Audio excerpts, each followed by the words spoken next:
রুদ্রছায়া সিলেটের সাহেববাজার এলাকায় গড়ে ওঠা একটি পর্যটন এলাকা। তো সবাই একে মিনি সাজেক বলে থাকে। তো আপনাদের সাথে শেয়ার করছি এখানে কী কী থাকছে। বাচ্চাদের প্লেগ্রাউন্ড, তাঁবু, শনের ঘর, বাচ্চাদের খেলাধুলা করার জন্য অনেক কিছুই ছিল। আমার ভিডিও সম্পূর্ণ দেখলে আপনারা বুঝতে পারবেন। তো এখানে অনেক সুন্দর ছোটো ছোটো ঘর ছিল এবং অনেকগুলো বানানো হচ্ছে, এখনও কমপ্লিট হয়নি। তো অনেকগুলা সনের ছিল, অনেকগুলা টিনের ছিল, অনেক সুন্দর লাগছিল। কালার কম্বিনেশন খুব ভালো হয়েছে। এখানে থাকছে পুকুর, ফিশিং জোন, নৌকা ভ্রমণ এবং মিনি ফুড। সো এভরিওয়ান, আপনারা কীভাবে রুদ্রছায়া রিসোর্টে আসবেন সেটাই আপনাদের সাথে শেয়ার করছি। প্রথমে চলে আসবেন আপনারা আম্বরখানা থেকে চলে গেলাম আমরা হোয়াইট হাউসের দিকে। হোয়াইট হাউসটা অনেকেই চেনেন, খুব সুন্দর একটা ভাইরাল বাড়ি, যে বানিয়েছে খুবই সুন্দর বানিয়েছে, আমার খুবই ভালো লেগেছে। তারপর আমি চলে আসলাম পীরমহল্লা মসজিদের দিকে। মসজিদে বেরোনোর পর পীরমহল্লা শেষ, আমরা এখন চলে গেলাম আমাদের গন্তব্যের দিকে, লাক্কাতুরা চা বাগান। তারপর এই দিক থেকে আমরা আস্তে আস্তে চলে যাব মালিচড়া থেকে আমরা যাব এয়ারপোর্ট রোডে। এয়ারপোর্ট রোডটা অনেক সুন্দর ছিল, মারাত্মক লেভেলের, আমার অনেক ভালো লাগছে। তো এখানে আমি ভিডিওটা করেছি আপনাদের সুবিধার্থে। আপনারা যারা যাইতে চান কীভাবে যাবেন, আমার সম্পূর্ণ ভিডিওটা দেখলেই আপনারা বুঝতে পারবেন। তো হালকা হালকা করে আমি রাস্তাগুলো ফুটেজ নিয়েছি, যাতে আপনারা যদি কেউ যান তাহলে রাস্তাটা চিনে রাখতে পারেন। সো আমি যাচ্ছি, আপনারা আমার সাথেই থাকবেন। তো এয়ারপোর্ট রোড থেকে আমি চলে গেলাম অ্যাডভেঞ্চার ওয়ার্ল্ডের দিকে। এই অ্যাডভেঞ্চার ওয়ার্ল্ডের রাস্তা পাস করে আমি চলে গেলাম আমার গন্তব্যের দিকে, সাহেববাজারের দিকে উদ্দেশ্যে। তো যাওয়ার সময় অনেক ম্যাপ দেখছিলাম আর কতক্ষণ জিজ্ঞেস করছি কোন দিকে, তো উনি বলে দিছে, আমাদের সাইডটা দেখিয়ে দিছে। তো অনেক সুন্দর ছিল এই যে গাছগুলা, মনে হচ্ছিল কোনো এক সুন্দর জায়গা আসছে। তো আমি অনেক স্পিড করে দিয়েছি, কারণ আমার ভিডিওটা অনেক লম্বা হয়ে যাচ্ছে, তাই আপনারা বিরক্ত হবেন। তাই তো আমি ফাইনালি চলে আসলাম আমার গন্তব্যে।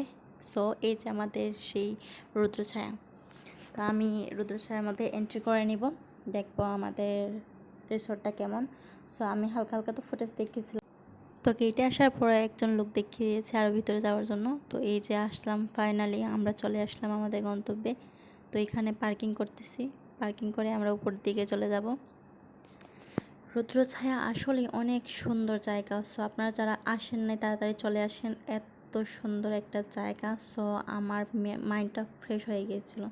সো আমরা উপরের দিকে উঠতেছি, উপরে উঠতে অনেক কষ্ট লাগছে, কারণ অনেক উঁচু ছিল পাহাড়টা। সো প্রথমে এখানে আপনারা বলে দেই, আপনারা অনেকেই নিচ থেকে আপনাদের টিকিট দিয়ে দিবে। আর আমরা যখন গিয়েছিলাম তখন টিকিট কাউন্টারটা নিচে ছিল না, এর জন্য আমরা উপর থেকে বলতেছি আপনার টিকিট কে আনছেন, আমি বলছি না। পরে উনি বলতেছে তাহলে এখান টিকিটটা নিয়ে যান। তো আমরা টিকিটটা নিয়ে চলে যাব। টিকিটের মূল্য কিন্তু 50 টাকা। আমরা বাইক রেখেছিলাম, এর জন্য 20 টাকা এক্সট্রা নিয়েছে। সত্যি একটা দোলনা, খুব ভালো লাগছে আমার এগুলো দেখে। নর্মালি এটা খুব কম দেখা যায় কোনো পার্কের মধ্যে। এই পার্কটা কিন্তু সৌন্দর্যে প্রাকৃতি সব কিছু নিয়ে এটা তৈরি করা। তো এটা হচ্ছে বাচ্চাদের প্লেগ্রাউন্ড, এটা অনেক বড়, এখানে বাচ্চারা ফ্রিতে খেলতে পারবে, এখানে কোনো টিকিট লাগবে না। সো আপনারা গার্জিয়ানরা এখানে বসতে পারবেন।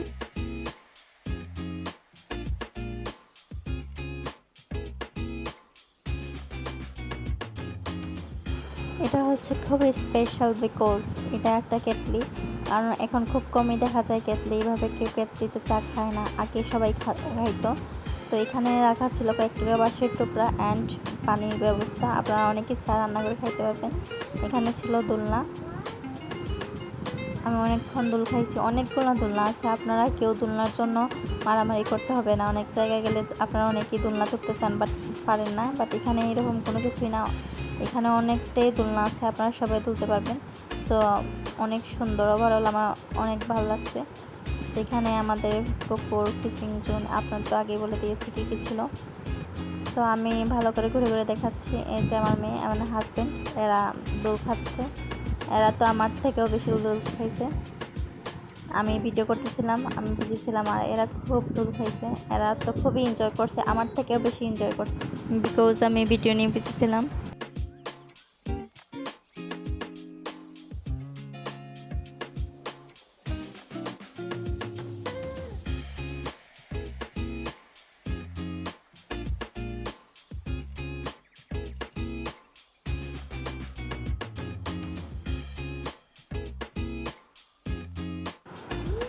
এই যে হচ্ছে বৃষ্টি বিলাস, এখানে থাকতে হলে আপনাদের 2800 টাকা বা 3000 টাকা পেড করতে হবে। আমি সঠিকটা ভুলে গিয়েছি, আমি জিজ্ঞেস করছিলাম। সো এখানে এক একটা প্রাইসের মধ্যে এটা শুরু হয়েছে 800 টাকা থেকে 4000 পর্যন্ত। তো আপনারা কেউ যদি গিয়ে থাকতে চান, আপনারা এখানে গিয়ে বুকিং করে থাকতে পারবেন।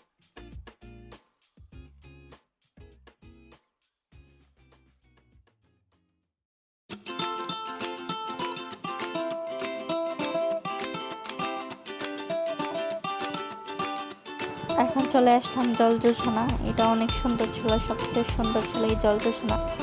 এখান থেকে খুবই ভালো একটা ভিউ পাওয়া যায়। আপনারা দেখেন কি সুন্দর চারপাশটা। আপনারা কেউ যদি আসেন, এখানে থাকেন, তাহলে খুব ভালো একটা ফিল নিতে পারবেন সবুজ প্রকৃতির মধ্যে।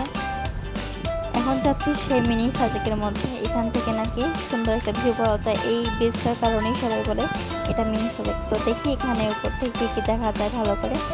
তো এখান থেকে ভিউগুলো খুবই ভালো আসছিল আসলেই। এখানে চারপাশ সবুজ। তো এখানে লেখা ছিল 6 জনের উপরে কেউ উঠবেন না। সো আপনারা যদি যান, আপনারা খুব কেয়ারফুলে থাকবেন। এই যে পুরোটা ভিউ, রোদের কারণে ভালো করে ভিউগুলো ওঠে নাই। তো আপনারা যখন যাবেন তখন আর কি সূর্যাস্তের সময় ছবিগুলো তুলবেন, অনেক সুন্দর আসে।